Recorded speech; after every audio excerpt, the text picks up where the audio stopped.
සුබ උදෑසනක් කියලා ප්‍රාර්ථනා කරනවා ඔයාලා හැමෝටම. ඉතින් මං අද දවස ගත කරන විදිය කොහොමද කියලා ඔයාලා එක්ක ෂෙයා කරගන්න තමයි ආවේ. එහෙනම් අපි යමු වීඩියෝ එකට. ඉතින් මම නැගිට ගමන් ඉස්සර වෙලාම කරන්නේ කාමරය ඇස් කරන එක. මොකද මේ මං දවස පුරාම net එක දාලාමයි තියන්නේ. චූටි බබෙක් නැත්තම් සත්තු යන්න පුළුවන්. එතකොට යා ඉඳාගත්තාම මදුරු වෙනවා. ඉතින් ඒ වගේ දේවල් නිසා මම හැම වෙලාවෙම net එක දාලාමයි තියෙන්නේ. මම බබාට කෑම දෙන්නේ නැත්නම් නැගිටපු ගමන් එයා සාමාන්‍යයෙන් නැගිටිනකම්ම කිරි බොනවා. ඉතින් අපි බබාට එතකොට බඩගිනි එනවා අඩු. ඒක නිසා මම ටිකක් කළා ඉඳලා මගේ වැඩ ටික කරගෙන එයාට බඩගිනි වුණාම තමයි කෑම දෙන්නේ. නැත්තම් එයා කන්න හොරයි. ඇත්තම කන්න හොර බබෙක්. ඒක නිසා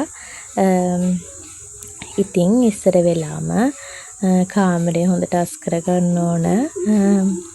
ඒක නිසා කලින් දවසේ හොදලා වේලපු රෙදි ටික තියෙනවා. ඒ ටිකත් මම දැම්මා.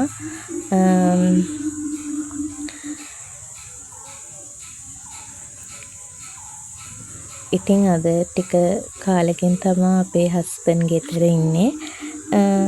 මේ ටිකේ අවුරුදු නිසා යා වැඩ. සමහර හස්බන්ඩ්ලා ගෙදර ඉන්නේ අවුරුද්දට. උනාට අපේ හස්බන්ඩ් අවුරුද්දට ගෙදර නැහැ. ඒක නිසා අද එයා ඉන්න දවසක්.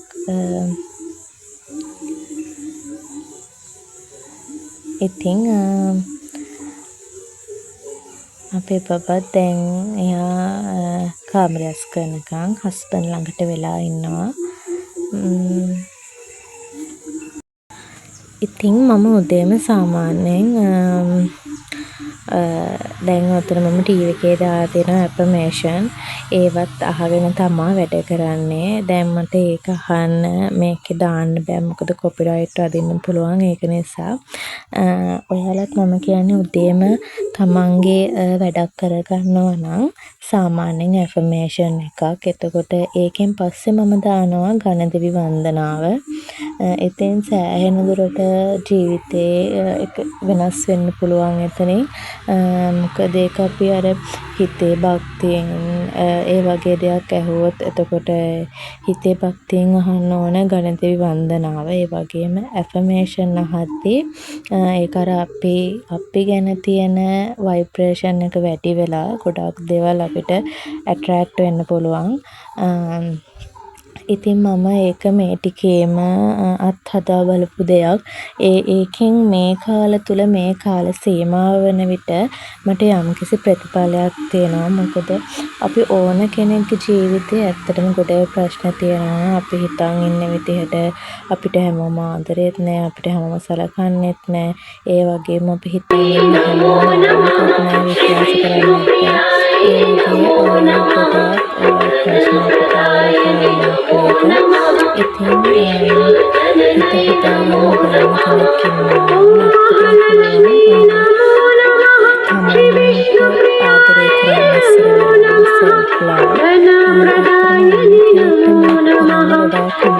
ඉතින් අම්මා කෙනෙක්ට තමන්ගේ දරුවා ඉන්නවා, හස්බන්ඩ් ඉන්නවා. ඉතින් එතකොට තමන් ගැන හිතන්න තියෙන ටයිම් එක ගොඩාක් අඩු වෙනවා. ඒත් එහෙමයි කියලා තමන්ට තියෙන වෙලාව අඩු කරගන්න එපා. තමන්ට තමන් ආදරය කරන්න. තමන්ට කවදාවත් දුකක් දෙන්න එපා. එතකොට ඔයා ඒ විදිහට සලකද්දී අනිත් අයත් ඉබේම ඔයාට තමන් සලකන විදිහට සලකන්න ගන්නවා. ඉතින් මට කියන්න තිබ්බ පොඩි දෙයක්. ඉතින් මේ තියෙන්නේ අපේ බබාගේ ප්ලේ පේන් එක. ඒකේ බැලුන්ස් පුරා තියෙනවා. මොකද බබාගේ 1 year බර්ත්ඩේ එක තිබ්බේ අප්‍රේල් 13 වෙනිදා. ඉතින් ඒකට ඩෙකොරේෂන් කරපු වගේ බැලුම් ටික තාම ප්ලේ පේන් එකේ. ඉතින් මේ හුඟ කාලෙකින් ප්ලේ පේන් එක මට අස් කරගන්න බැරි වුණා. මේ ටිකේම ටිකක් අවුරුදු නිසා වැඩ වැඩි වෙන කාලෙනේ. ඉතින් ඒක නිසා හස්බන්ඩ්ත් වෙන නිසා බබාව යාට දීලා කොහොම හරි මම මේ ප්ලේ පේන් එක අස් කරගන්නවා කියලා හිතුවා. සෙල්ලම් බඩුයි පොඩි පොඩි කෑලි හැමතැනමනේ. ඉතින් ඒක තමයි මේ අස් කරන්න යන්නේ. ඉතින් මම නම් කියන්නේ පවුලක අනිවාර්යෙන්ම අම්මා සතුටින් ඉන්න ඕන. තමන්ගේ දරුවෝ හොඳට හදාගන්න, හස්බන්ඩ් සපෝට් එකක් දෙන්න, ලස්සන පවුල් ජීවිතයක් ගත කරන්න අම්මා සතුටින් ඉන්න ඕනි කියන එකයි මගේ මතේ. ඉතින් මොන ප්‍රශ්න ආවත් තමන්ට තමන් ලස්සනට තියාගන්න, තමන් ගැන හිතන්න වෙලාවක් හදාගන්න. අම්මා කෙනෙක් වුණා කියලා හස්බන්ඩ්ගේ දරුවන්ගේ වගකීම් ඉෂ්ට කරලා ඒ දේවල් කරලා තමන් ගැනත් අනිවාර්යයෙන්ම ටිකක් හිතන්න. ගොඩාක් දැන් සමාජයේ වෙන්නේ ඇත්තටම කාන්තාවක් අම්මා කෙනෙක් වුණාම තමන්ට තමන් ගැන අමතක වෙලා යනවා. ඉතින් මම නම් කියන්නේ එහෙම දෙයක් වෙන්න දෙන්න එපා. ඇත්තටම මොන ප්‍රශ්නයකදී වුණත් අපිට අපි විතරයි ඉන්නේ. ඉතින් කතාවෙන් කතාව මම ටිකක් අස් කරලා ඉවර වෙන්නත් ළඟයි. පේනවනේ අපේ බබා හැමදේම ඇවිල්ලා අදිනවා. ඉතින් දැන් එයාගේ වයසට එයා ඒ වගේ තමයි වැඩ කරන්නේ. ඇත්තටම අම්මා කෙනෙක්ට ප්ලේ පේන් එකක් ඕනද නැද්ද කියලා මම මේක ගන්න කලින් ගොඩාක් හිතලා බැලුවා, විස්තර බැලුවා. හොඳයිද ඇත්තටම ප්ලේ පේන් එකකින් දෙයක් වෙනවද කියලා. ඉතින් මම ගන්න තැන් කිහිපයකමත් බැලුවා, ප්ලේ පේන් වර්ග බැලුවා. ඉතින් මම රෙකමන්ඩ් කරනවා මං ගත්ත මේ ප්ලේ පේන් එක. ඇත්තම කිසිම ප්‍රශ්නයක් නැහැ.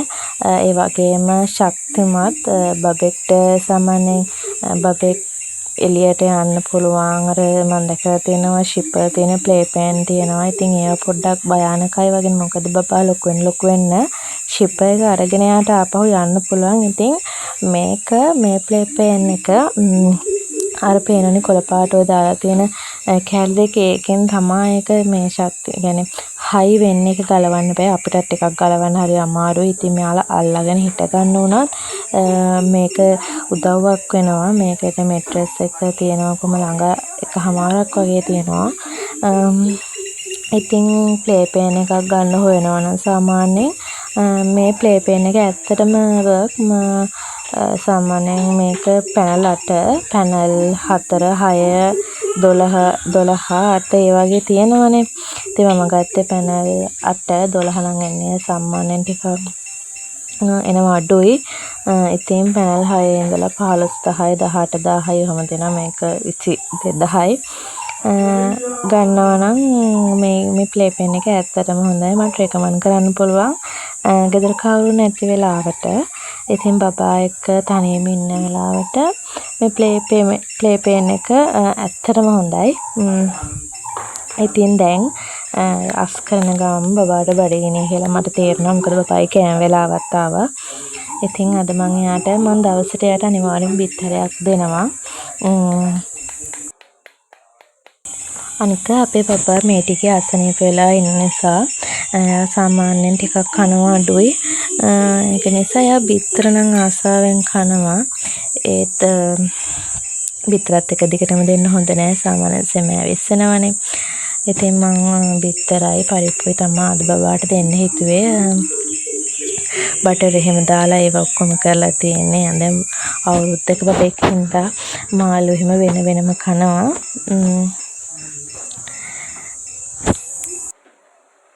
ඉතින් මේක බලන ඔයාලා සාමාන්‍යයෙන් බර හොඳ බබෙක් ඉන්නවා නම් බර අඩු බබාලා ඉන්න අම්මලාට හොඳ කෑම ටිකක් කමෙන්ට් කරගෙන යමු.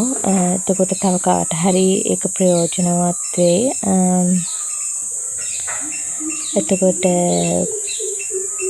බර හොඳට කියන්නේ බර වැඩි බබෙක් ඉන්නවා නම් ඒ බබාලා කොහොමද ඒ සාමාන්‍ය ගානට ගත්තේ කියලා කියාගෙන යන්. ඒකත් තව අම්මා කෙනෙක්ට වැදගත්. මොකද අපිට තියෙන ලොකුම ප්‍රශ්නයක් තමයි බබාලගේ බර ප්‍රශ්න. ඉතින් මම දැන් ඔය පෙන්නපු බාබි ඩෝල් අපේ අම්මා තමයි එව්වේ අපේ පපාගේ අවුරුද්දේ උපන්දිනේට. ඉතින් මං කතාවෙන් කතාව ප්ලේ එක අස් කරගෙන ඉවරයි. බැලුන්ස් ටිකක් ඉතින් එතනින්ම තිබ්බා. ඒක අයින් කරන්න හිත දුන්නෙත් නෑ. මොකද ඉතින් ලස්සනයි සාමාන්‍යයෙන්. ඒ බැලුම් තියෙනවා දවස් 15ක් කොහොම හරි එහෙම තියෙනවා. ඉතින් ඒව නිකම්ම පිපිරිලා පුපුරනට වඩා නිකම්ම ඔහොම ලස්සනට තියෙන එක ලස්සනයි කියලා ඉතින් හිතුණා. දැන් ඉතින් අපේ බබා මේක මහ ලොකුවට අස් කරාට එයා තනියම නම් ඉන්නේ නෑ. අනිවාර්යෙන් කවුරු හරි ඉන්න ඕන. නැත්තම් එයා ඉන්නේ නෑ ප්ලේ එකේ. ඉතින් ගෙදර කවුරු නැති වෙලාවට මට ඒක ගොඩාක් වටිනවා. මොකද අපි එදිනෙදා බිස්නස් කරන අය නම් පොඩි දැන් මම නම් මල් හදන කෙනෙක්. ඉතින් මට ඒ වගේ වෙලාවට බබා මේකේ තියාගෙන මගේ වැඩක් කරගන්න එක ඇත්තටම ලේසි. මම ඒකයි කිව්වේ කලින් ඔය තමන්ගේ ව්‍යාපාරය එහෙම කරන අම්මලා ඉන්නවා නම් මේවා ගැන පොඩ්ඩක් හොයලා බලන්න මේ ප්ලේ පේන් ගැන. ඇත්තටම වටිනවා. ඔය අපේ පේන පූසා එක්ක නම් ඉතින් ගයක් එතන තියෙන්න බෑ. එයා ඉතින් ඒකට පයින්ම ඇවිල්ලා දැන් මම මේ හදන්නේ සාලේ තියෙන බඩු ටික අස් කරලා දාන්න. මොකද බබාව තියාගන්න ඕනින්ද අස්පෙනයක සෙල්ලම් බඩු ටික ඇදලා දුන්නා. දැන් ඉතින් ඒ ටිකත් අස් කරන්න ඕන.